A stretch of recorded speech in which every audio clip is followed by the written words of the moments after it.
queda el video.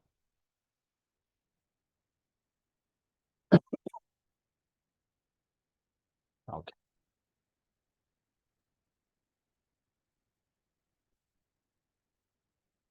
Vamos a compartir la pantalla.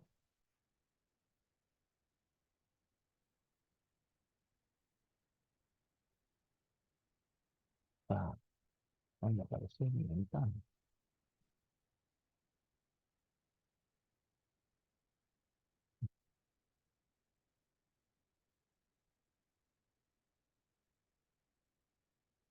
Ay, me pasa de todo. Vamos, nuevo. Quiero activar la presentación del PowerPoint. Y no se me abre la presentación. Vamos a ver. Mi placa no la reconoce. No, bien. No sé por qué. A ver, si te acuerdas dónde se utiliza esto. Configuración de la presentación. Sí, después les comparto el cronograma. Está bien ahí.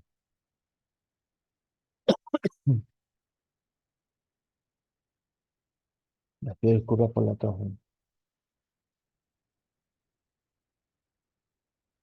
Ok, ahí funcionó. Bárbaro. Bueno, les voy a compartir después esto yo igual se los voy a subir. Mm, Pero ahí está. ¿Me confirman porque no sé, me pasa de todo. Si están viendo la presentación, creo que sí, ¿no?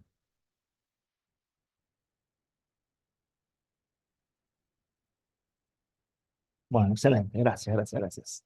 Muchas gracias, chicos. Bueno, tabla periódica. Em, a ver, ¿cuál es la racionalidad de cómo, cómo se construye la tabla periódica? Si bien he estado hablando de ella durante todo este camino de las pequeñas clases que hemos tenido, los pequeños momentos que hemos estado juntos, ahora es como que el tema central va a ser la tabla periódica, ¿sí? Ustedes recuerden que a medida que van describiendo, los científicos van describiendo el átomo, aparece una definición, el número atómico que nosotros hablamos en la primera clase, eh, que el número atómico estaba señalando la cantidad de protones, las partículas nucleares, que como el átomo era neutro, por lo tanto, los electrones. Entonces, ese número se comenzó a utilizar a medida que se van descubriendo los diferentes elementos, se comenzó a utilizar ¿para qué? Para ir ordenándolos de manera secuencial a los átomos en una matriz lineal, digámoslo de esa manera. Porque no van a pensar que los átomos fueron identificados, reconocidos o caracterizados en el orden que están en la tabla periódica, no, es decir, cada uno de esos casilleros se ha ido eh, paso a paso a lo largo del tiempo, se han ido descubriendo o identificando los distintos átomos. Entonces, a medida que se iba completando esta secuencia eh, de los átomos uno detrás del otro, ordenado por su número atómico, y estudiando y analizando cada uno de los elementos, sus propiedades, el comportamiento, propiedades físicas, químicas, cómo reaccionaban, se dieron cuenta que en esta secuencia lineal de los elementos, cada determinado instante o segmento, el elemento que seguía tenía las mismas propiedades que el primero de la lista. Después volvía a suceder lo mismo y volvía a suceder lo mismo. Entonces se dieron cuenta que no tenía ningún sentido ordenarlos de manera lineal, sino que podrían agruparse por las propiedades que de manera periódica, es decir, cada determinado segmento, volvían a presentar o a repetir los elementos. Y así es que se construye lo que nosotros conocemos como la tabla periódica de los elementos. Y esto tiene que ver con integrar un poco todos los contenidos. Ustedes se habrán dado cuenta en la clase pasada, bueno, tal vez yo no lo destaqué para que lo tengan presente de esa manera, que eh, la configuración electrónica, si lo hicimos como un ejercicio, la configuración electrónica en función de los periodos de la tabla, es decir, esta secuencia que cada vez se repetían las características de los elementos, bueno, tiene un poco que ver eh, con el orden que asumen la tabla periódica. Es más, en la clase pasada, cuando hacíamos la configuración electrónica, yo trataba siempre, si mal no recuerdo, de repasar el número cuánto que me decía a mí, el periodo en la tabla, en la cantidad de electrones que había en el último nivel o que se estaban llenando en el último nivel, tenía que ver con los grupos de la tabla periódica. Bueno, todo daba fuerza para entender que los elementos tienen cierta periodicidad. Entonces, es por esa razón que la tabla periódica tiene la secuencia que tiene, ¿no? De forma tal que si hablábamos y pensábamos en la configuración electrónica, nosotros hicimos un ejercicio sistemático de decir el número cuántico principal era el periodo de la tabla periódica, ¿sí?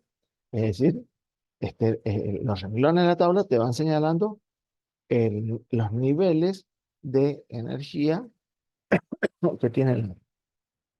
Y también de la manera en que se iban ordenando ellos por el número atómico, se puede identificar y se puede decir que en la serie recuerden, el grupo son las columnas y el periodo son los renglones, ¿sí? Se puede decir entonces que los grupos presentaban también idénticas características. Por ejemplo, los grupos de la serie A, el 1A, el 2A, de acá sigue la serie A, cargaban sus últimos electrones en el subnivel S para el grupo, perdón, 1 y 2, y los otros electrones estaban siendo cargados en el subnivel P. ¿Por qué el grupo 1 y 2 solamente el S? Bueno, porque los diferencia un protón y por lo tanto tan solo un electrón, ¿no? Entonces, como no caben más de dos electrones por cada órbita en el subnivel, entonces justo coincide que los elementos del grupo 1A están cargando un electrón en el subnivel S. Los del 2A están cargando el segundo electrón en el subnivel S. Perdón, Mariano, ¿tenés alguna pregunta? Eh, Después, para el grupo 3, 4, 5 y 6 y 7A, están cargando electrones. Recuerden que nosotros con los números cuánticos hablamos de que si un nivel P tenía tres casilleros en donde cabían cada uno de ellos dos electrones, es decir, en total 6. Entonces, estaban cargando electrones en el subnivel P. Y el último nivel, el 8A, que a partir del elemento siguiente se repite las propiedades periódicas, era la característica de que esos elementos se los conocía como los gases nobles, aunque parece una excepción el helio, pero creo que lo comenté, si no lo voy a decir ahora, que son los conocidos como los gases inertes, ¿sí? Que tienen su mayor estado de estabilidad y que no reaccionan con nadie, por eso son inertes, ¿de acuerdo? Entonces los gases nobles tienen esa particularidad, esa característica. ¿Por qué sucede esto? Insisto, porque en el último nivel hay un principio que dice que ningún átomo naturalmente tiene más de 8 electrones en el último nivel. Si tiene 8 electrones en el último nivel, va a ser un gas noble. ¿De acuerdo? Entonces, los elementos que se encuentran en el grupo 8A son los gases nobles. Entonces, acá, en la zona de los grupos B, la característica, y lo hicimos cuando íbamos haciendo la configuración electrónica con las reglas de las diagonales, veíamos que estaban cargando electrones en el subnivel D. Entonces, la clase pasada estuvimos haciendo ejercicio para poder entender de qué manera cabían en esta zona de la tabla que es la zona de los metales. Y estos metales, esta superposición de los niveles a medida que vamos cargando con la regla de las diagonales, eh, la disponibilidad de los electrones en esta nube tan compleja es lo que los hace maleables, conductores de la corriente eléctrica, ¿de acuerdo? resilientes, que se pueden modificar, pero siguen conservando su identidad. Y después, analizando en los lantánidos y los actínidos, de acá se desprende este grupo que está gráficamente apartado, que son átomos que están llenando electrones en el subnivel F. Y son los elementos que se los conoce como elementos de transición interna. Entonces, cuando yo hablaba en la clase pasada, y creo que siempre que podía remitía a esta tabla, y yo les decía, bueno, cuenten los electrones, cuando estábamos haciendo la configuración de los metales.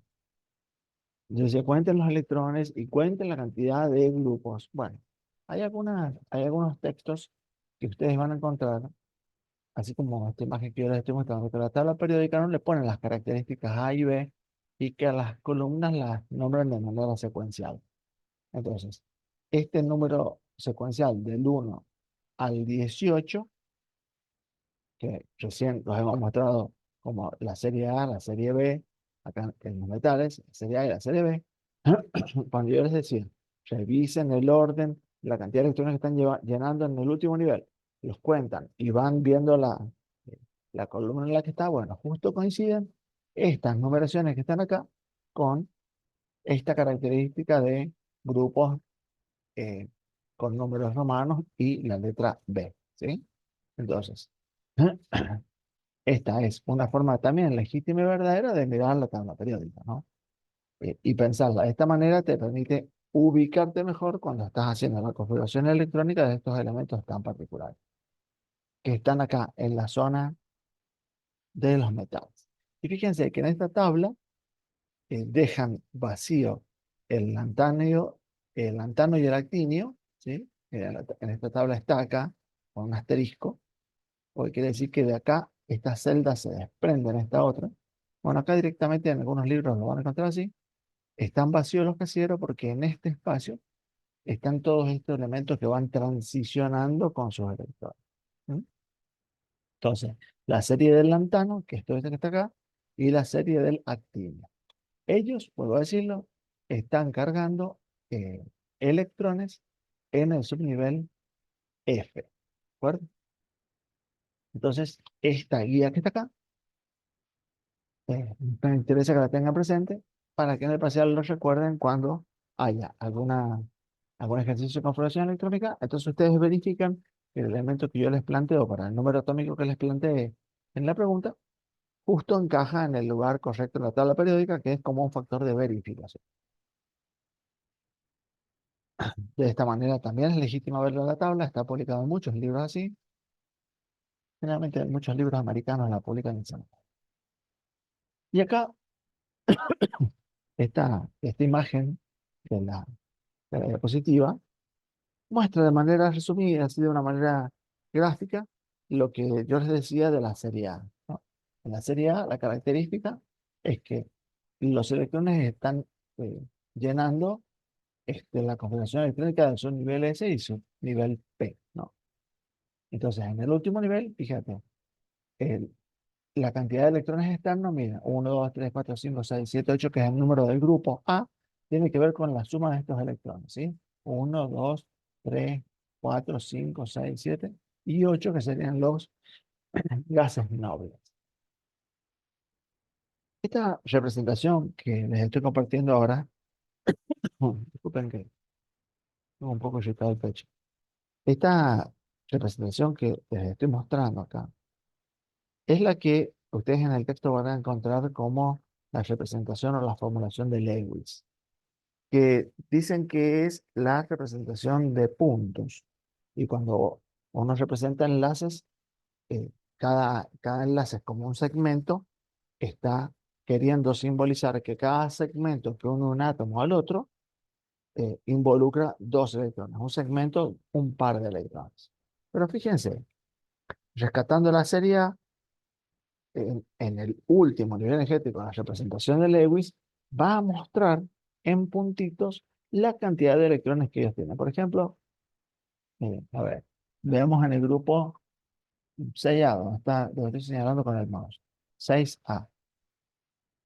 El oxígeno, el azufre, el selenio, el teluro, el polonio, tienen en el último nivel la misma cantidad de electrones. ¿Ven? Uno, 2, 3, 4, 5, 6. Todos estos electrones que están representados acá, son los que vamos a conocer nosotros como los electrones de valencia, que después vamos a hablar del concepto de la valencia y del estado de oxidación.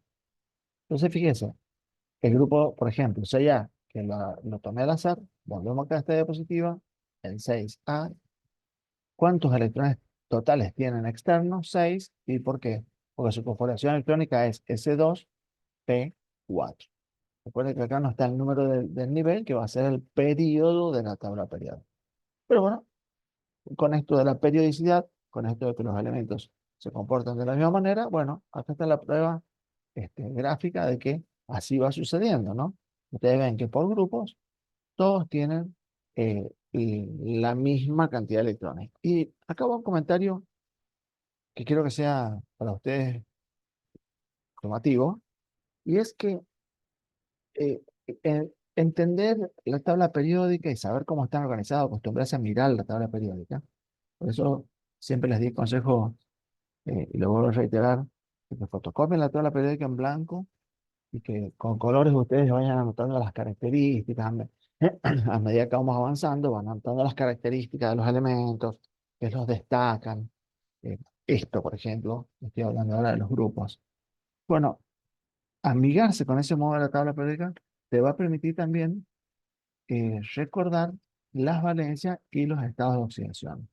¿Por qué? Porque se da de una manera muy, muy simpática que en la serie A, eh, todos los grupos, cada grupo en realidad individualmente, cada uno de ellos, todos los elementos que forman parte de ese grupo tienen el mismo estado de oxidación o la misma valencia, ¿sí?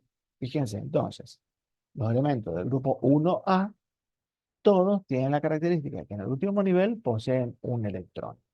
Entonces, los del grupo 2A tienen dos electrones. Y así, tal cual como ustedes lo están viendo en este gráfico. Pero esto cae con el comentario que le hice o la pregunta para mirar la tabla periódica de un modo diferente, preparándonos para la formación de compuestos químicos. Yo les dije que los átomos, si bien los átomos son neutros en la naturaleza, bueno, pueden convertirse en iones, ¿no? Eso por una parte. Pero yo les dije que todos los átomos tratan de parecerse siempre al gas noble.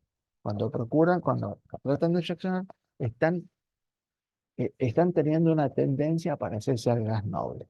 Ya sea que tomen prestado los electrones o que los compartan. Que eso es un poco el tema que va a seguir después de esta presentación, que sería el enlace, ¿no? Pero fíjense lo que yo les preguntaba. Miren, veamos el sodio o el potasio. ¿Qué le conviene al potasio si quiere parecerse a un gas noble? Ganar toda esta serie de electrones hasta que se parece al criptón o perder su electrón para parecerse al argón. Y se acuerdan que hice una configuración electrónica e hice la misma en el modelo o en el formato resumido de corazón de gas noble. ¿Por qué?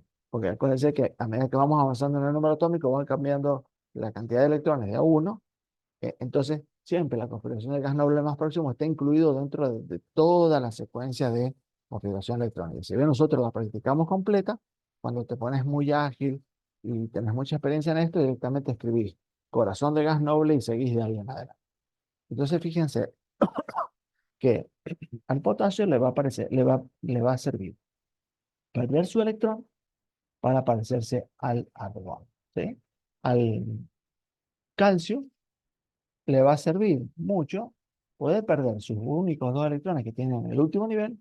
¿Y qué configuración le quedaría? La de gas noble que lo contiene, la de gas noble que él tiene como, como dicen en algunos libros, el corazón de gas noble, ¿no? Entonces, también el calcio, el magnesio, el berilio, toda la serie, en la serie A del grupo 2, su valencia con la que se van a combinar los electrones que van a poner en juego para formar los enlaces con otras moléculas, bueno, siempre va a ser 2. Entonces, es mucho más fácil, chicos, que ustedes cuando empiezan a estudiar las valencias, recuerden que en el parcial la tabla que yo les voy a dar, les voy a compartir, es una tabla que no tiene escritas las valencias.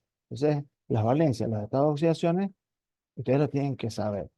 Pero yo siento que no es tanto saberlo de memoria, sí, cuando lo vas practicando, te das cuenta que ya la tabla te ayuda muchísimo en poder identificar y reconocer cuál va a ser la valencia más probable. Entonces, por ejemplo, eh, la valencia del grupo uno a todos los elementos va a ser uno. El grupo 2 la valencia va a ser 2. La más frecuente. Del grupo 3 boro, aluminio, galio, va a ser 3.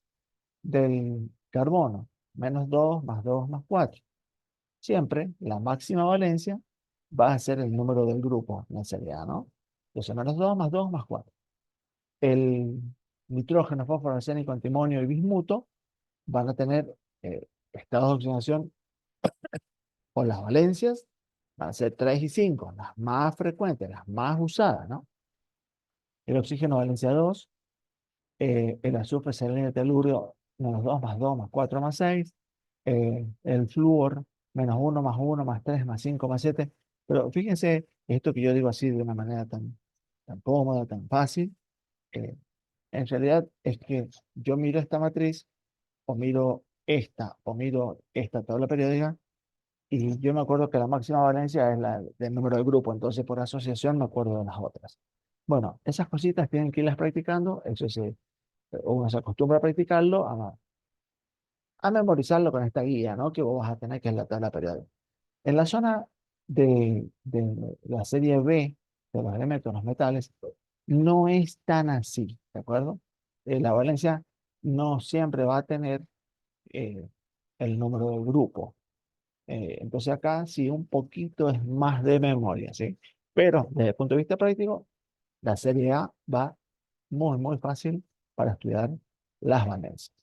El, el tema particular de, del helio, si bien el principio de exclusión dice que el principio de exclusión, donde se caracteriza a los gases nobles como que estos elementos son inertes, no reaccionan, eh, y no lo hacen porque tienen en su último nivel 8 electrones, porque no importa el tamaño o la complejidad del átomo respecto a su configuración electrónica, en el último nivel nunca jamás puede tener más de 8 electrones.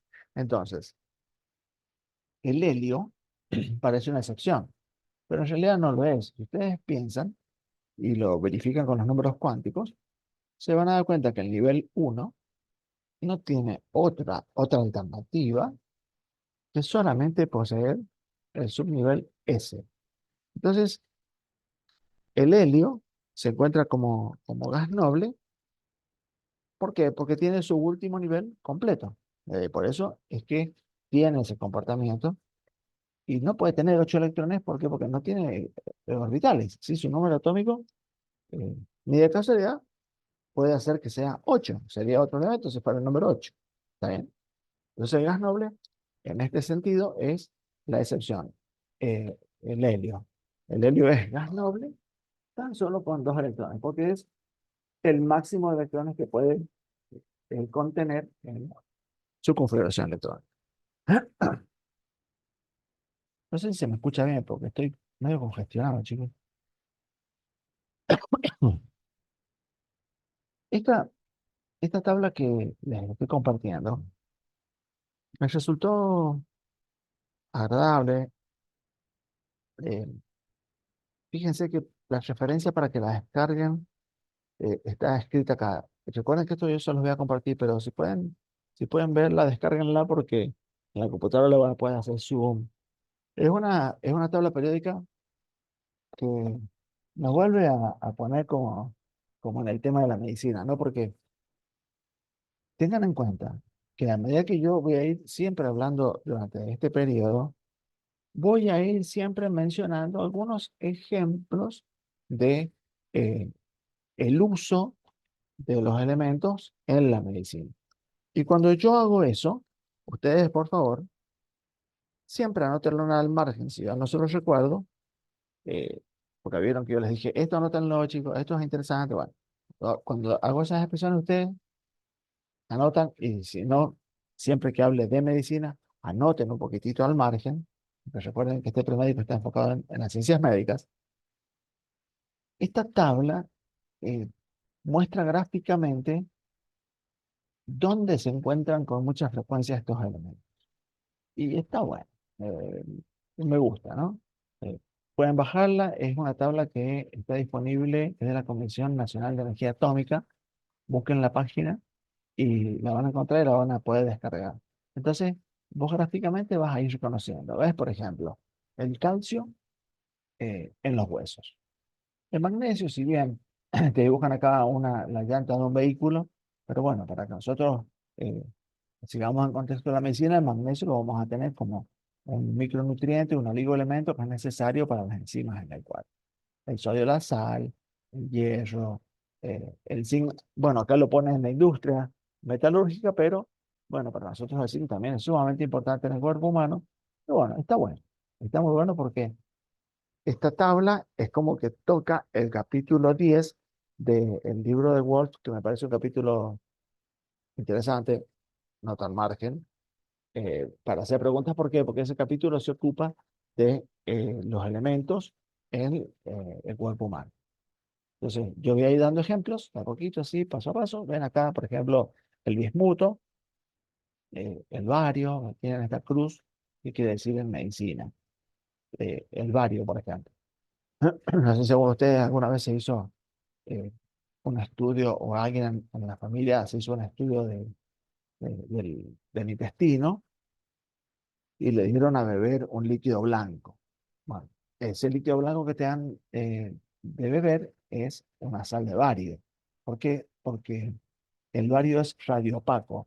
Entonces te hace beber ese para ver a través de la radiología cómo fluye tu tránsito gastroduodenal, ¿no? Es decir, cómo va avanzando eh, esta solución de contraste y te van sacando las placas radiográficas y todas esas cosas. El radio también, este símbolo de radioactividad, bueno, ¿por qué? Porque son utilizados en la medicina, ¿no? En el cáncer, en el diagnóstico también. Acuérdense, el yodo, por ejemplo, es un radioisótopo, su isótopo radioactivo, se utiliza para estudiar la tiroides, por ejemplo. Porque recuerden que la tiroides es una glándula que está altamente especializada en captar el yodo, porque ese yodo es importante. Todo esto va a tener al margen de la hoja, porque se constituyen en preguntas. El yodo es importante, ¿por qué? Porque es un elemento necesario para conformar la, eh, las hormonas tiroideas. Las hormonas tiroideas se llaman, las que producen las tiroides se llaman hormona T3 y hormona T4.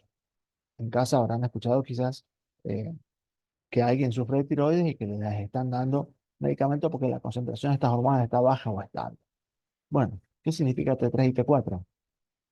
Triyodo tironina, es decir, tres átomos de yodo unidos a la tironina, o tetrayodo tironina. Esas son las hormonas T3 y T4. La glándula tiroides se especializa en un proceso que se llama organificación del yodo, que lo vamos a estudiar de una manera extremadamente intensa en primer año, pero ustedes hoy del premédico tienen que tener este comentario y tienen que conocerlo, ¿sí? Entonces, ¿de qué manera el yodo radioactivo te permite a vos estudiar la tiroides, ver de qué manera o con qué capacidad tu glándula tiroides está captando yodo que circula? Bueno, al individuo, al paciente, le inyectas una solución eh, radioactiva que contiene el yodo, el radioisótopo del yodo eh, que va a emitir esta radiación. Y bueno, como esta glándula va a ser la especializada, la tiroidea, en captarlo, bueno, se espera que en las imágenes uno vea que se concentra ahí el yodo porque está siendo captado. Entonces, bueno, después por distintos mecanismos uno va viendo, que se llama el estudio de captación de yodo, la prueba de captación de yodo. Si bien el radioisótopo va a estar emitiendo radiación.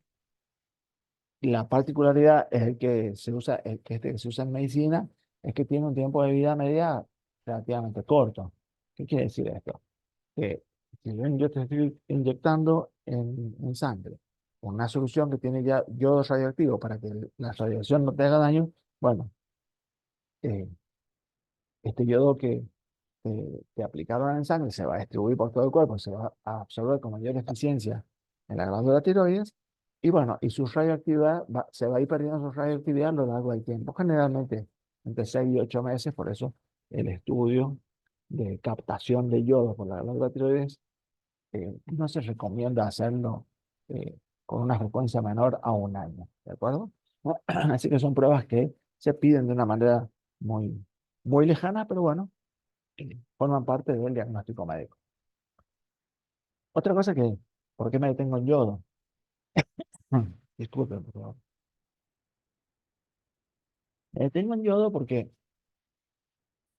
no sé si han tenido la oportunidad, a ver, lo vamos a tomar a partir de un ejemplo. Eh, Va una pregunta y si pueden contestarme nada, con una palabra en el chat. Eh, la sal de mesa, la sal que consumimos, ¿sí? La sal de mesa es cloruro de sodio, digamos, estudiar la fórmula. La sal de mesa de la misma marca, la que sea, digamos cualquiera, la que se nos venga a la mente hoy, las más comunes. La sal de mesa que nosotros consumimos en San Juan, la que compramos en el supermercado, es la misma sal de mesa que compramos en la costa atlántica, a igual marca. ¿Sí? ¿Qué les parece? Aquellos que han tenido la oportunidad de ir a Mar del Plata, Gesell, La Gruta, la sal que compras en la costa atlántica es la misma que la que compras acá, pero es igual de salada, Francesca. Mariano, si no te parece, ¿por qué? No sé, es dulce la sal, no sé, el paquete es exactamente igual, es igual de salada, sí. Viste que, no sé, pero si para ahí le mandaste un trago al mar, no hay sal que se parezca, ¿no? Que también, por ahí hasta podemos discutir esta moda de que venden sal marina. Me parece una locura, que si es una cuestión de marketing. ¿De qué depende, Leonardo? ¿Ah?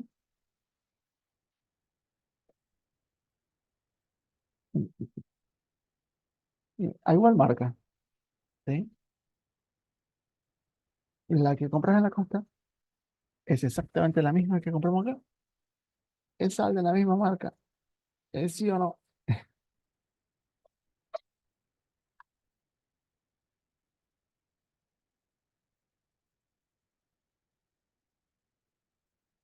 Bueno, me gusta que opinen.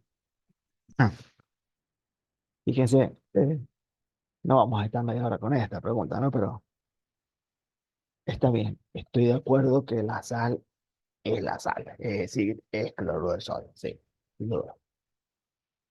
Pero no es el mismo producto. ¿Por qué? Porque muchas provincias todas las provincias que nos encontramos en la República Argentina, en nuestro mapa, nos vamos a ocupar de la Argentina, en la zona cordillerana, eh, tenemos una patología que es endémica, que nos caracteriza, y que es el hipotiroidismo. Y esto tiene que ver, recuerda, hipo significa bajo, hiper significa alto o mucho, ¿sí? Entonces, hipotiroidismo, ¿qué quiere decir? Que es extremadamente común y está presente que las personas que vivimos de este lado sufrimos de hipotiroidismo. Vivimos de este lado del mapa, ¿no? En el lado de la cordillera. Y esto es endémico, es de la zona, pertenece a la zona. ¿Por qué? Porque, bueno, los alimentos y el agua que consumimos tienen muy baja concentración de yodo. Entonces, nuestra glándula tiroides no cuenta con el yodo suficiente necesario para sintetizar de manera apropiada la concentración de las hormonas tiroideas. Entonces así aparece el bocio, eh, aparece un montón de características, ¿viste? Las personas se ponen lentas, se les cambia el cabello respecto a, al peso también. eh, entre el hipotiroidismo y el hipertiroidismo, hay características, ¿sí? Eh, claro, Francesca, la levotiroxina. Esto tiene que ver porque vivimos, y vuelvo otra vez a lo de recién, en una zona endémica de, eh, de esta patología tiroidea que es el hipotiroidismo. Y está ambientalmente asociado al hecho de que nuestra ingesta, fundamentalmente del agua, carece de yodo, tiene muy baja concentración. ¿Por qué? Porque el agua que tomamos es agua de lluvia, entonces es como que cuando se evapora y cae, se evapora, es como que sufre un proceso de filtración, entonces eh, la concentración de yodo es muy baja.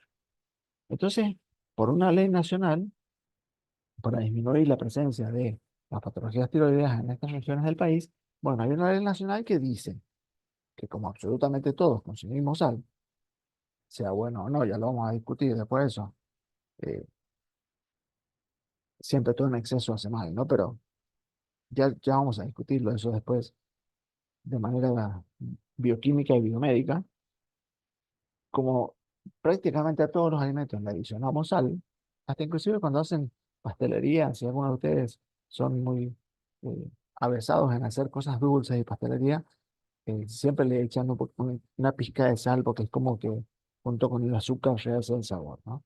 Bueno, hay una ley nacional que dice que la sal de mesa que se venda en las regiones endémicas de hipotiroidismo debe estar adicionada de yodo. ¿Está bien? No así en las zonas de la costa atlántica. ¿Por qué? Porque precisamente la humedad, todo el entorno medioambiental cerca del agua de mar, el agua de mar contiene mucho yodo, por eso es tan importante consumir mariscos entre tantas otras causas, ¿no? Y comer pescado habitualmente en la dieta, bueno, porque todo esto tiende a ser un factor virtuoso. Hoy estamos hablando del yodo, eh, precisamente por ley, por eso la sal viene adicionada con yodo. Entonces, si vos agarras el paquete y lo ves, el aspecto, todo es exactamente igual, pero lo que nosotros compramos acá en San Juan, hoy estamos en San Juan, dice sal enriquecida con yodo. ¿No? Em, algo más les iba a contar de eso. Bueno, eh, ese es uno de los tantos ejemplos. ¿Qué más? A ver. em, ¿Vieron que también existen las sales light, ¿no? Que algunas personas hipertensas compran las sales light. Y no sé si ustedes han tenido la oportunidad de probarlas. A mí al paladar me resultan las sales light un poco así como un sabor muy metálico. Bueno, ¿por qué? Porque tratan de disminuir la concentración del sodio, del cloruro de sodio, y reemplazarlo por cloruro de potasio. Y el potasio tiene un sabor un poquito más metálico, por eso las cosas light o diet no se parecen tanto a las naturales.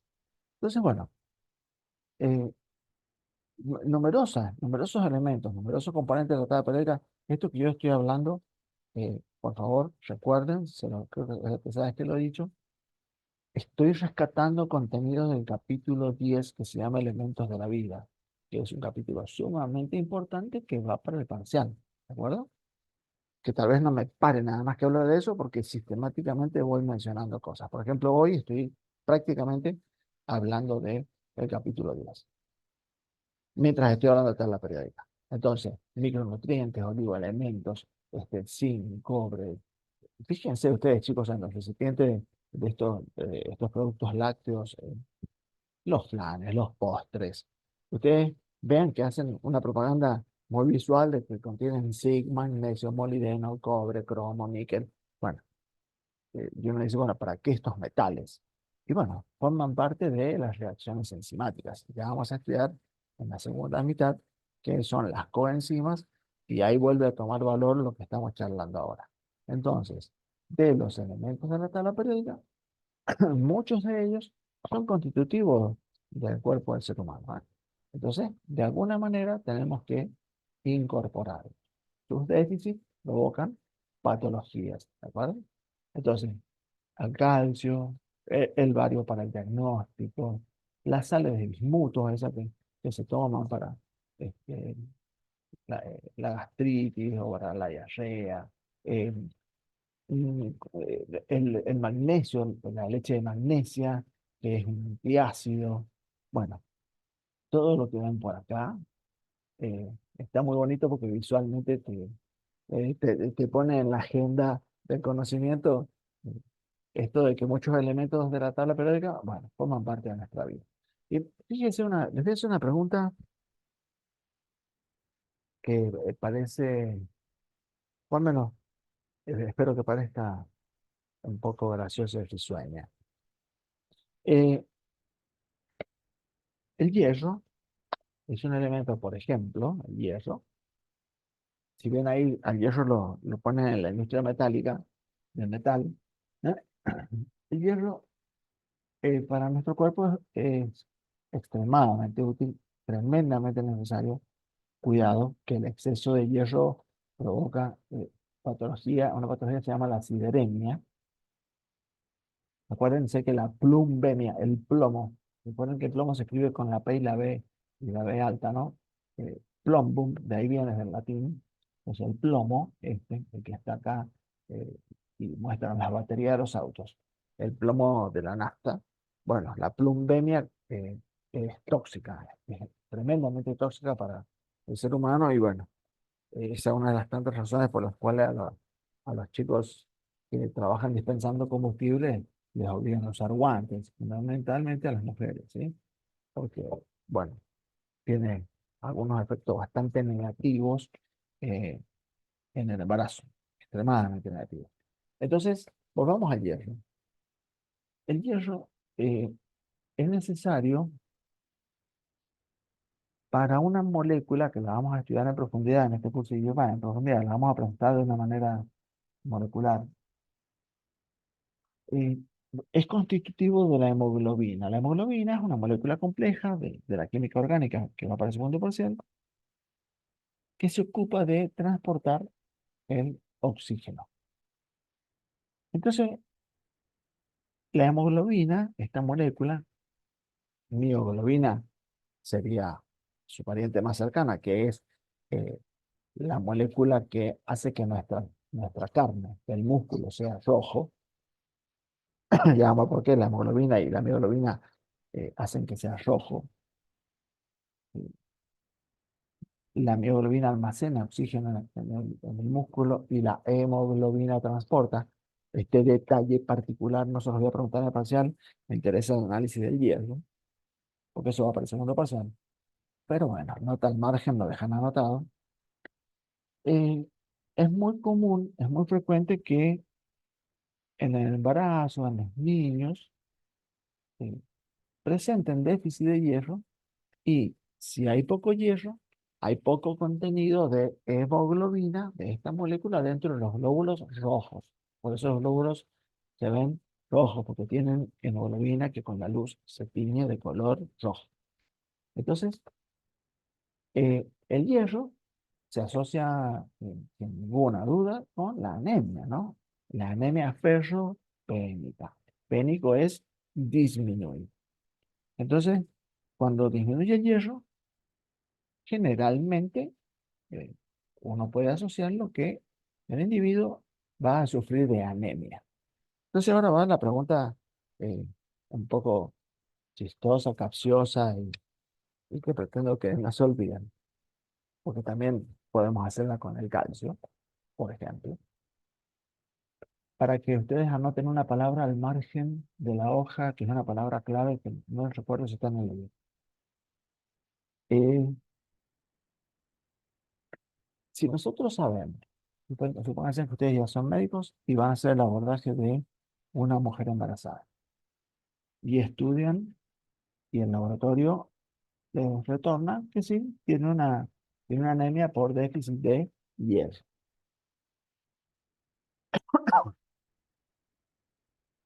Generalmente, ¿qué es lo que le indican a la mujer embarazada? Y le indican, igual que al niño, no sé si a ustedes les ha pasado que duele en un infierno, las inyecciones, te indican un medicamento que contiene hierro, ¿sí? Ya sea inyectable o también te dan una dieta que mejora la oportunidad de la disponibilidad de hierro y de absorberlo.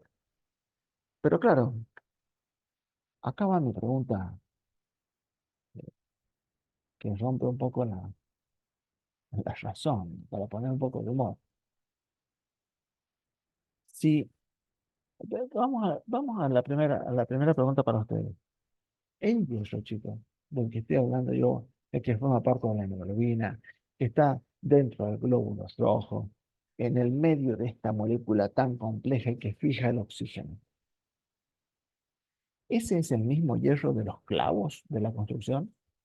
¿Es el mismo hierro de las columnas con las que arman las paredes? ¿Es el mismo hierro de un martillo, de un yunque? ¿Es el mismo? ¿Es el mismo elemento?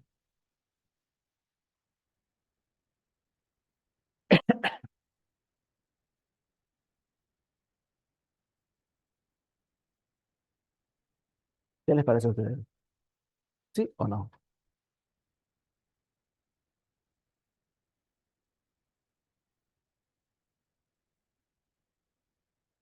No los leo en el chat. Habrán ido a buscar un café.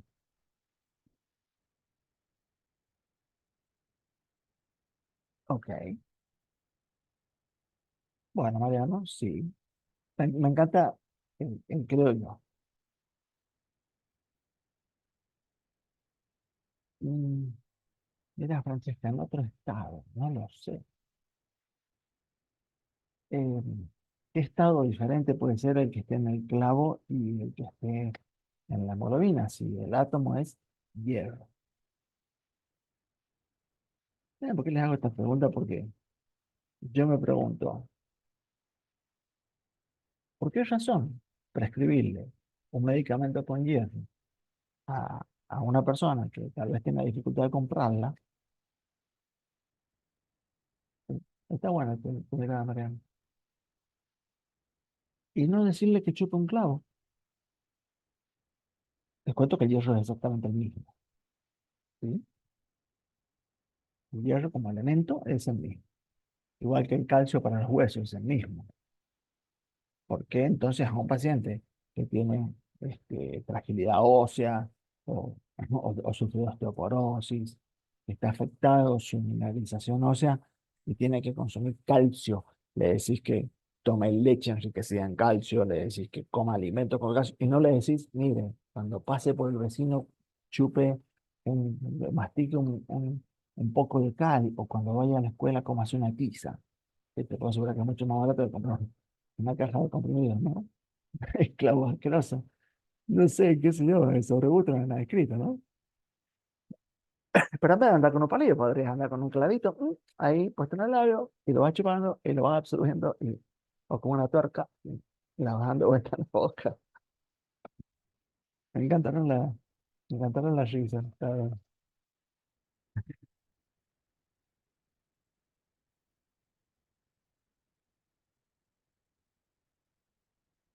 Bueno, mira, Mariano, para las plantas, sin ninguna duda, todos estos elementos, sí, están así como están ahí en la tabla periódica, ¿eh? Claro que sí, por eso es tan importante ingerir los alimentos, ¿no? Las plantas, los vegetales, las lechugas, las legumbres, no solamente te aportan hidrato de carbono como el almidón para la energía, sino que te aportan micronutrientes, oligoelementos, estos metales, todo eso te lo aportan, sí, por supuesto que lo traen de la tierra, eh, los vegetales, que de alguna manera que ya lo vamos a tratar de dejar al menos como imagen mental, y bueno, cuando vos te lo comes, ¡pum!, adentro, ¿no? Pero no sé por qué no chupan una tiza para el calcio, por ejemplo. ¿No han visto ustedes en la góndola que están las cajas de leche o los sachets y dice enriquecido con hierro, con Fe, así, o enriquecido con calcio? Eh, ¿Por qué no te regalan una cajita de tizas así gigante y la vas comiendo en pedacitos? ¿No sería más barato? Les cuento que el elemento es el mismo, ¿sí?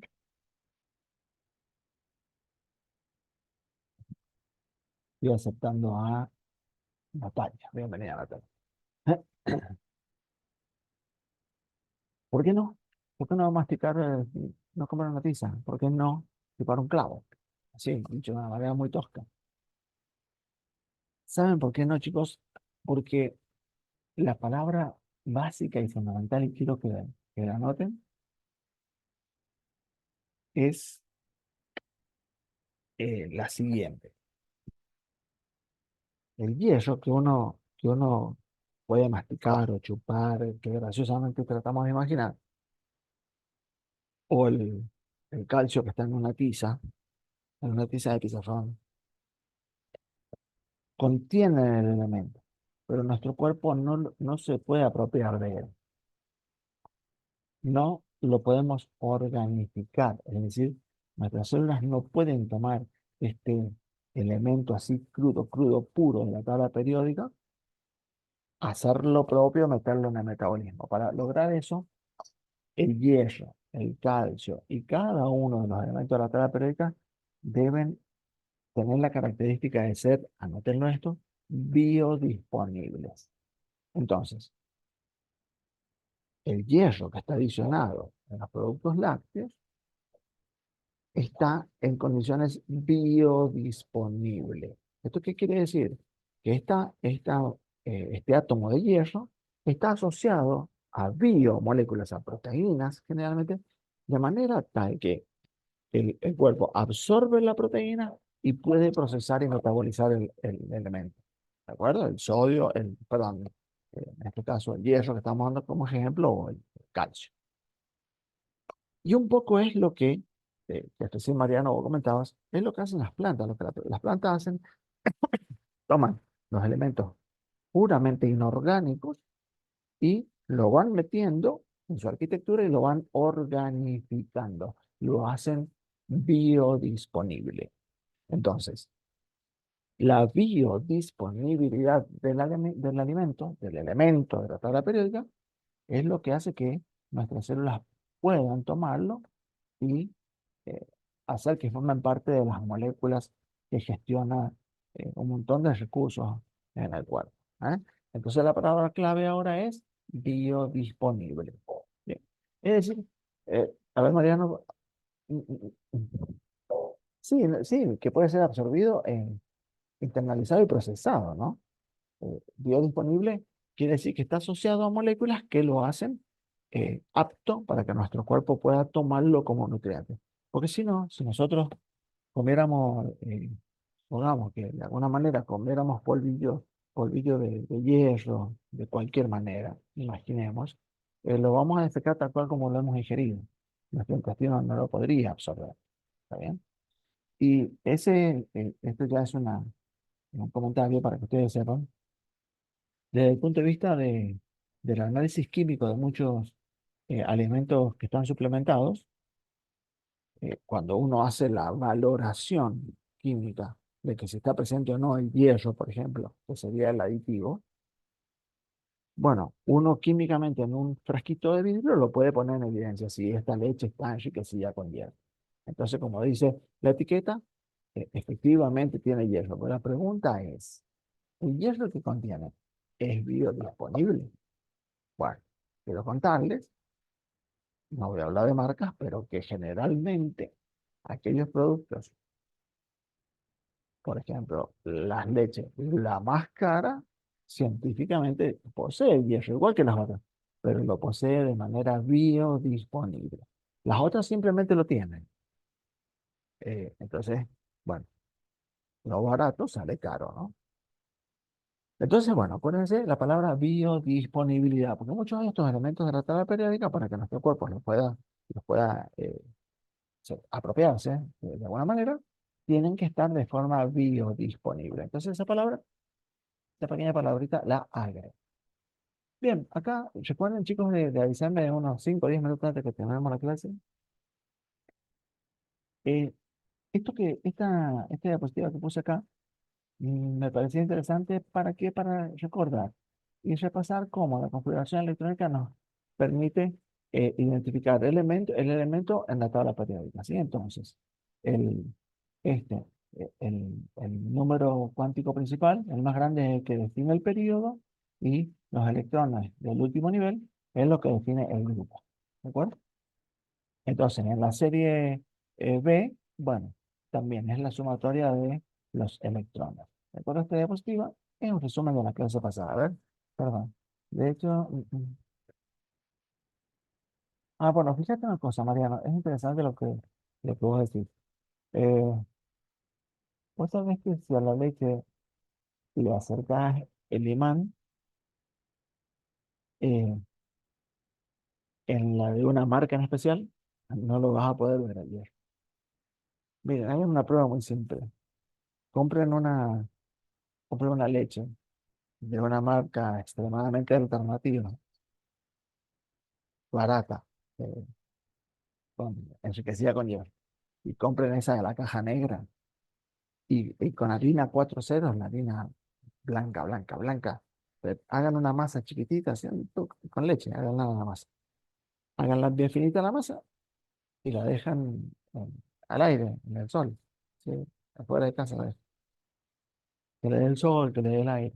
Bueno, después más tarde, a las 4 o 5 horas o al otro día, agarran y la miran y van a ver que la masa que está preparada con la leche de altísima calidad sigue igual de blanca. Y la otra tiene puntitos, muchísimos puntitos. Bien. Y saben que son las sales oxidadas del hierro. ¿Por qué? Porque este hierro eh, no está, claro, se ha oxidado, este hierro no es biodisponible. Bien, otro ejemplo. Mm, El huevo, el huevo de la gallina, ¿sí?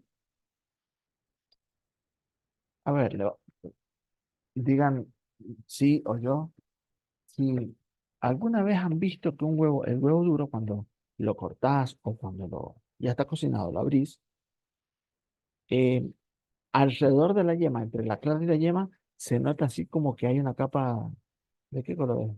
¿Verde? Sí, creo que es verde. No me acuerdo. Bueno, pero vos notás que vos lo cortás al huevo duro y vos ves el color de la yema, ves un anillo, así si lo cortás por la mitad, un anillo, con el color verde, sí, y el blanco de la clara. ¿Qué significa eso? Los chicos de la pizzería conmigo no tienen ni idea cómo se niega. ¿Qué significa que se le haga? Uno dice es un anillo, porque uno lo ve, porque lo cortás así, se ve como un anillo, pero en realidad, si vos sacás la yema, está toda la yema revestida de esta, como de esta capa verde. Perdón.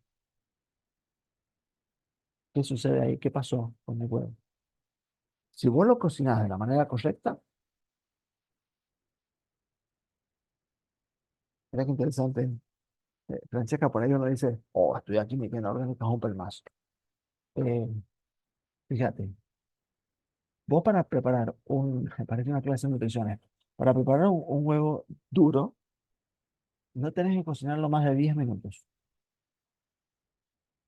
Y si vos lo cocinás más de 10 minutos, el hierro que contiene biodisponible el huevo, tremenda cantidad de hierro, forma sales con el azufre, porque el huevo también tiene azufre.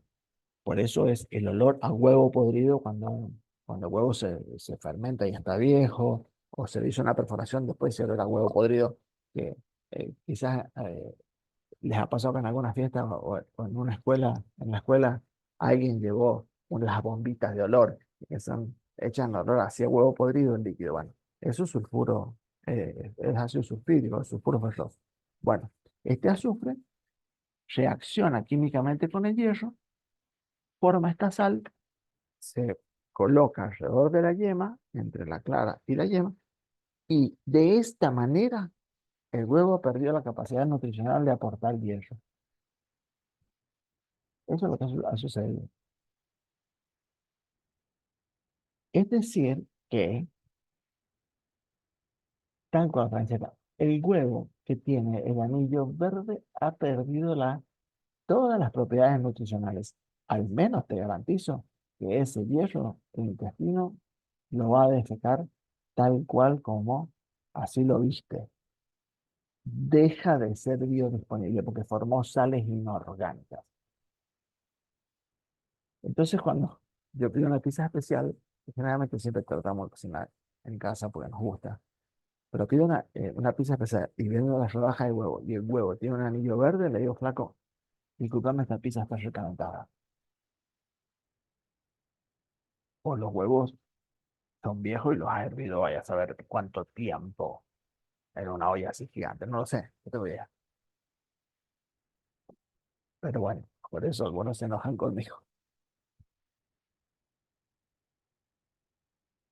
Sí, no tan solo tu mamá se preocupa de cocinarlo el huevo por el hierro, sino también sabes por qué se preocupa seguramente, porque viste que el huevo viene con la cacona de las gallinas. Bueno, la materia fecal de la gallina eh, tiene una bacteria que se llama salmonela, que produce la salmonelosis, la fiebre tifoidea.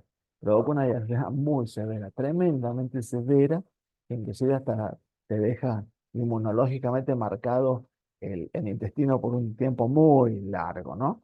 La salmonela. Entonces, al huevo hay que cocinarlo y no hay que comerlo crudo porque va a producir salmonelosis. Sí, a ver, chicos, van a pensar que yo, no sé, soy de otro planeta, pero quieren que les diga una cosa, no como mayonesa casera,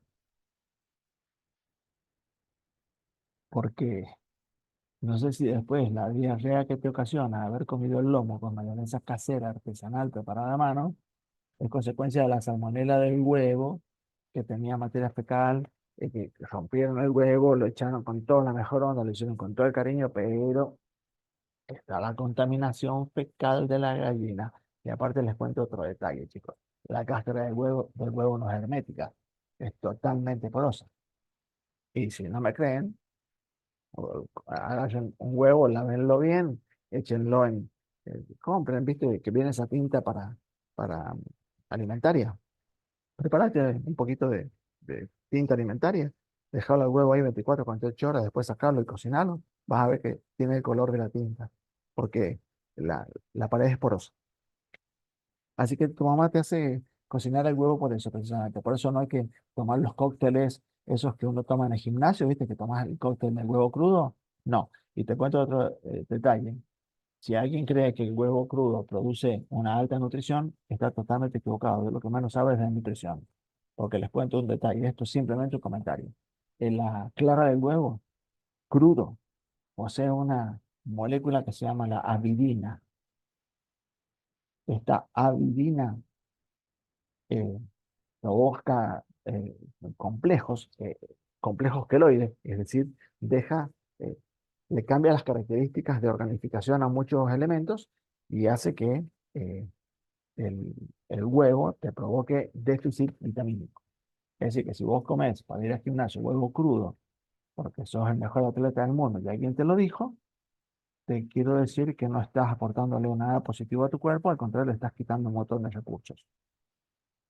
Por eso no se come el huevo crudo. Y si ustedes me preguntan, profe, ¿pero usted compra mayonesa? Sí, sí, sí. Claro que sí. Compro mayonesa. Por supuesto que te eleva el colesterol, todo eso lo vamos a ver en el segundo parcial. Pero la compro, pero ¿saben qué? Industrializada y de buena marca. Porque si está industrializada de buena marca y tiene un número de habilitación, ustedes piensen que la mayonesa que está en ese envase fue liofilizada. La liofilización es un proceso de esterilización. Entonces yo compro marcas comerciales, no hago casera, porque tal vez rompieron el huevo así, la cacona cayó ahí y la mamá o la abuela preparó la mayonesa con ajo, chiquísimo, todo perfecto, bárbaro. Pero ¿saben qué? Después tengo una salmonelosis, una diarrea. ¿Por qué? Porque la mayonesa estaba contaminada. ¿Mm? Encima, cruda, bueno, tiene la avidina. Esto secuestra vitaminas y se vuelve no nutricional. Lo único que logras es que te suba el colesterol y que compliques tus arterias. Vi que pasaron varios comentarios muy rápido. Bueno, ven que hay muchas cosas para hablar de esto, pero no nos quedamos atrapados ahí, chicos. A ver, chicos, después no. Mi mamá es, yo no voy a decir la palabra, es así complicada. Interesante. Sí, la pizza rectangular, olvídate, si el huevo tiene un anillo verde, querido, está recocinado ese huevo. Dejó de ser nutricional. No, pará, vos sabés que, a ver, chicos, eh, orgánico. Oh, perdón, pero es que no. Bueno, ven que da para que nos sentemos a tomar un café de nuevo, preparar un café y conversar de esto y hablar de química. Bueno, yo les cuento en detalle. Si ustedes me preguntan a mí si yo consumo productos orgánicos, yo les digo no, no. Y si ustedes me dicen, profe, pero lo orgánico, ¿sabes qué? Los orgánicos son todos. Los que están envasados también son orgánicos. Están formados por la química orgánica. Son orgánicos, porque son de diferente. A ver, el orégano, el que está con la onda de lo orgánico, eh, libre de pesticidas y todo eso, estoy de acuerdo. El Código Alimentario argentino y la FDA, inclusive, dice que todo producto que vos consumís debe estar libre de pesticidas. Entonces, si es por eso, absolutamente todo lo que consumís habilitado es orgánico. O sea, se quiebran un montón de teorías sociales que andan dando vueltas alrededor de estas modas. Que, miren si podría hacer algunos reels de TikTok y qué sé yo, con esto que estoy diciendo. No sé si tendré seguidores, pero que me van a odiar un montón seguro. Miren, cortito, chicos. Eh, espera, para terminar de leer. No, sí, seguro que la mayonesa casera la tenés que comer ahí nomás. La de allá también te parece, ¿no? La que la- Eh, bueno, bárbaro. Está cocinado, está protegido. Trata que no esté sobrecocido porque vas a perder la capacidad de absorber el hierro, ¿sí? Tal cual, las cosas caseras. Bueno, ¿qué les estaba diciendo? Perdón, les iba a hacer una pregunta, discúlpenme. Están hablando de. Oh, depende porque me interesan los comentarios. Perdón, ¿de qué les estaba diciendo? Eh, algo muy loco les iba a decir, pero muy cotidiano. Ah, de lo orgánico. Con esto terminamos y seguimos con la clase. Que nos faltan 12 15 minutos. Miren, chicos, em, si vamos a consumir orégano, a ver, elijan. Opción uno, la de Don Juan que pasa con la bicicletita y que lo prepara, que lo hace en el jardín y lo seca y es totalmente orgánico, o compramos envasado de marca reconocida, el orégano, supongamos. Ya, opción uno, el de Don Juan, y opción dos, el comercial. Ay, nos puede ser con una opinión. Ah, bueno, porque ahora dicen que yo soy un fanático del comercial, por eso pones dos, ¿no? Vamos, pero fíjense, estamos en la hierba orgánica. No van a la arboristería a comprar hierba orgánica, por favor. La hierba es exactamente la misma, pero hay una diferencia, chicos. A ver, yo no le compro el orégano a Don Juan, ¿saben por qué? Porque no lo procesó industrialmente, no lo liofilizó, no lo esterilizó, no lo trató.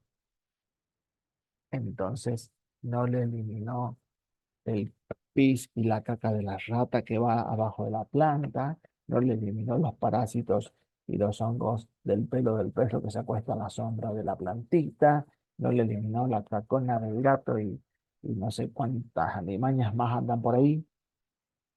Eso es comer lo orgánico. Eso es comer lo orgánico. Así que bueno, yo me quedo con lo que tiene un sello de habilitación. Jamón crudo, bien. Mostrarme el sello de habilitación del frigorífico y sí lo como. ¿Por qué? Porque ese frigorífico tuvo que investigar si tiene o no triquinosis. Porque la probabilidad de que un chancho se coma una rata eh, es desconocida porque no estás mirando lo que come el cerdo todo el tiempo, ¿no? Así que bueno, no sé. Bueno, que sea, perdón que sea tan especial en ese sentido. Pero como verán, le estoy buscando siempre un fundamento biomédico. Chicos, esto que estoy compartiendo con ustedes, miren, eh, es lo que hemos trabajado en configuración electrónica, ¿sí? Esto se los voy a compartir, así que lo van a tener. Espero que les sirva ese paso. Esto tiene que ver en cómo vamos definiendo el grupo en la zona B de la tabla, el grupo B de la tabla de los metales. Bueno, que he tratado de que quede relativamente esquemático. Y esto que les estoy mostrando acá es lo que yo les decía, ¿no? Que cuando hablábamos de formulación de Lewis, acá se acuerdan que yo dije, miren, para que el sodio se parezca al gas noble, pierde ese electrón. ¿sí? Y se parece al gas noble anterior. Ok. Cuando un elemento, porque los elementos en la naturaleza son neutros, cuando un elemento pierde o gana electrones, se convierte en un ion. ¿De acuerdo? Entonces, si este elemento que es neutro, el sodio, tiene un electrón en el último nivel, está neutro, tantas positivas como negativas. Si yo le saco una negativa, predomina el positivo. Entonces se convirtió en un ion positivo. Al calcio, si yo le saco dos electrones, porque está en el grupo 2, le quedan las dos cargas positivas de los protones, ¿sí? Entonces se convierte en un ion 2 positivo.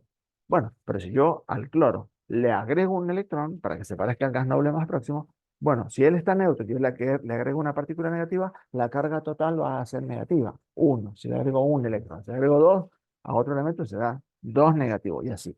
Entonces, los iones son los átomos que antes eran neutros, los que han perdido electrones o le han agregado electrones, ¿no? Entonces, en la configuración electrónica, lo único que te va a pasar, si vos tenés que hacer la configuración electrónica del ion sodio, fíjense acá, mire, al ion sodio le quitas un electrón y ¿qué te queda? Te queda esa configuración. Esta configuración es la del ion sodio uno positivo y si prestan atención, este es el corazón del gas noble. De esta manera se está apareciendo el gas noble.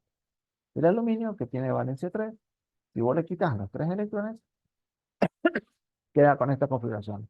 ¿Estable, cómodo? Sí, bárbaro, pero en la forma de ion. Tiene carga eléctrica formal. Eso es un ion. Entonces, esta diapositiva trata de mostrarlo mismo. Pero para ir terminando la clase de hoy, acá viene la parte sustanciosa del tema de hoy. La, la tabla periódica presenta características tales como estas que ustedes ven acá. La energía de ionización, la electronegatividad, la afinidad electrónica, el radioatómico, ¿de acuerdo? El potencial de ionización, la electronegatividad. Y todas estas cosas que yo he leído, chicos, definiciones que van al parcial. No voy a andar con segundos mensajes, ¿sí? ¿Qué es potencial de ionización? ¿Qué es electronegatividad? ¿Qué es afinidad electrónica? Son preguntas clavadas de parcial si las redacto, ¿sí? No sé, tal vez si no me puse no redactarlas, pero por favor, el que avisa no traiciona. Pero no solamente conocer el concepto, sino ver estas características, estas propiedades, cómo se comportan en la tabla periódica. Por esas razones que yo les decía a ustedes, que tengan la tabla periódica en blanco y con marcador, ustedes van a decir, bueno, a ver, la electronegatividad, ¿cómo aumenta? Mire, la electronegatividad aumenta desde abajo hacia arriba y de izquierda a derecha. Es decir, que en esta zona están los elementos más electronegativos y en estos los menos electronegativos. Mira, el radio atómico. El radio atómico es la distancia desde el centro del núcleo hasta el último nivel donde tiene electrones, ¿no? Fíjense qué paradójico. Si bien la tabla aumenta hacia abajo y a la derecha, miren el radio atómico cómo se comporta. De derecha a izquierda disminuye, pero disminuye, pero aumenta de arriba hacia abajo. Es decir, que en esta zona el radio atómico es distinto que en esta zona. Bueno, todas estas relaciones necesito que las revisen, que lean y las grafican y van construyendo tantas flechas en tantas hojas como haga falta. Y ahora les voy a compartir precisamente esto que yo les decía del radio atómico, me parece un despropósito. Yo esperaría que acá abajo a la derecha esté el mayor radio atómico, que sean los átomos más grandes, porque están allá en el último número de la tabla periódica, pero fíjense que no, que el radio atómico tiene este comportamiento, ¿no? De derecha a izquierda y de arriba hacia abajo. Es decir, que en esta zona tiene el mayor radio atómico que en esta. ¿Sí? Y si comparáramos en el mismo periodo, en esta zona los elementos tienen mayor radio atómico que los que están en este extremo.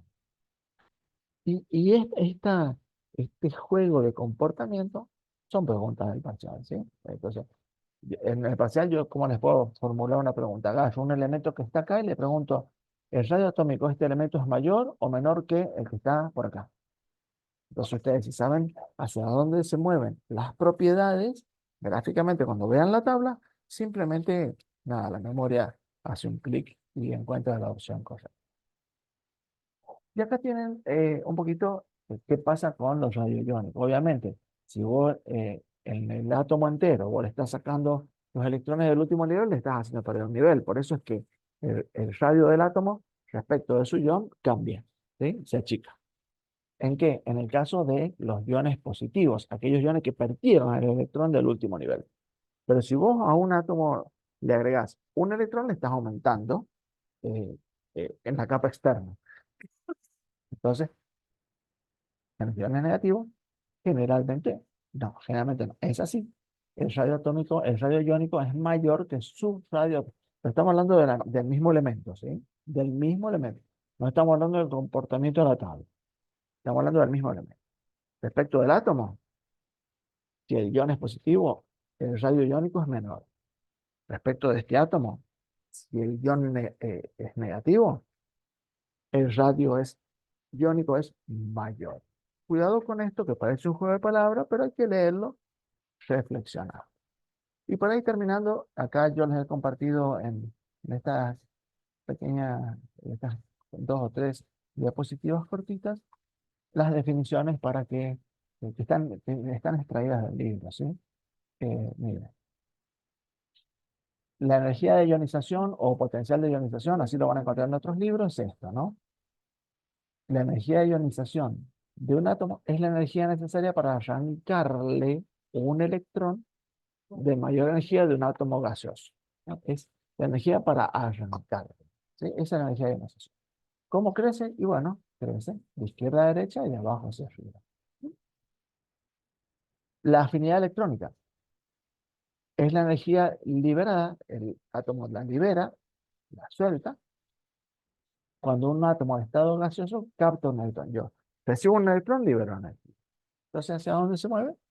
Es creciente hacia la derecha y hacia arriba. Bueno, esto está en el libro y está en la tabla periódica. Las definiciones son muy importantes y acá he destacado en color la palabra clave, ¿eh? Entonces, ¿en qué se convierte un átomo según esta definición? ¿Está? Y acá está en fórmula matemática el concepto energía, ¿sí? Es la energía que se libera. Acá es la energía que necesita o la energía que gana. Entonces, el concepto de energía de ionización o potencial de ionización es energía ganada. El concepto de afinidad electrónica es la energía que pierdes. Y bueno, ya más adelante vamos a hablar cuando hablemos de compuestos químicos y de enlaces químicos en la clase que viene. eh, Vamos a hablar de electronegatividad con mucho énfasis y vamos a hacer un pequeño análisis de esa propiedad. Entonces, acá está el resumen, cómo, cómo se comporta el radio atómico, cómo se comporta en la tabla periódica la energía de ionización, la afinidad electrónica y la electronegatividad, ¿eh? Entonces, hasta hoy era mi plan de la clase. La clase que viene vamos a trabajar, por si quieren ir leyendo, vamos a trabajar como base del conocimiento, una guía así didáctica, el capítulo número 4 que son enlaces químicos. Y ya con eso de enlaces químicos nos vamos a ir preparando para ir haciendo ecuaciones químicas. Así que si quieren dar una miradita para que entremos en la teoría y sepan de qué voy a ir hablando, va a ser precisamente de eso. Voy a volver a estar rescatando elementos de la vida del capítulo 10 y voy a estar rescatando la clase que viene un poquito estas propiedades que yo hoy les he presentado y les he dicho de qué manera tienen que estudiarlas y lograr eh, memorizarlas, ¿de acuerdo? Así que bueno, chicos, yo diría que hasta, hasta acá la clase de hoy. En la clase que viene, enlace químico y casi con seguridad vamos a estar haciendo compuestos químicos. Casi con seguridad vamos a llegar a poder formar compuestos químicos, ¿ok? Para hacer fórmulas y ecuaciones. Bueno, Comentarios. ¿Les gustó la clase? ¿La pasaron bien? Este, ¿Resultó amena? ¿Los ejemplos fueron simpáticos? No sé, gracias, Francesca. Me interesa bueno, que el tema, si bien es duro, entiendan que hay una parte que está buena, que es muy bueno saber, que se usa en el cotidiano. Y bueno, me gustaría que eso lo puedan disfrutar y que eso a ustedes les sirva como una oportunidad para estudiarlo con otra energía, ¿no? Con otro modo de ver las cosas. Acuérdense que les di algunas pistas de preguntas y les dije qué temas son casi preguntas fajadas en el capítulo, así que bueno, todos esos tips, por favor, anótenlo porque recuerden que mi propósito pretende ser muy noble y es que todos tengan la misma oportunidad de ingresar a la carrera. Así que quiero que lo hagan y con mucha energía, ¿sí? Que estén muy concentrados. Chicos, liberados, recreo. Adiós, dejo de compartir, corto la grabación y nada, que tengan una hermosa tarde, que un muy bonito fin de semana y si tienen tiempo, por favor vayan dando una miradita al capítulo 4 del Wolf como capítulo básico, ¿sí? Chicos, que estén todos muy bien. Muchas gracias por el tiempo y la tolerancia, ¿eh? Que la pasen muy bien.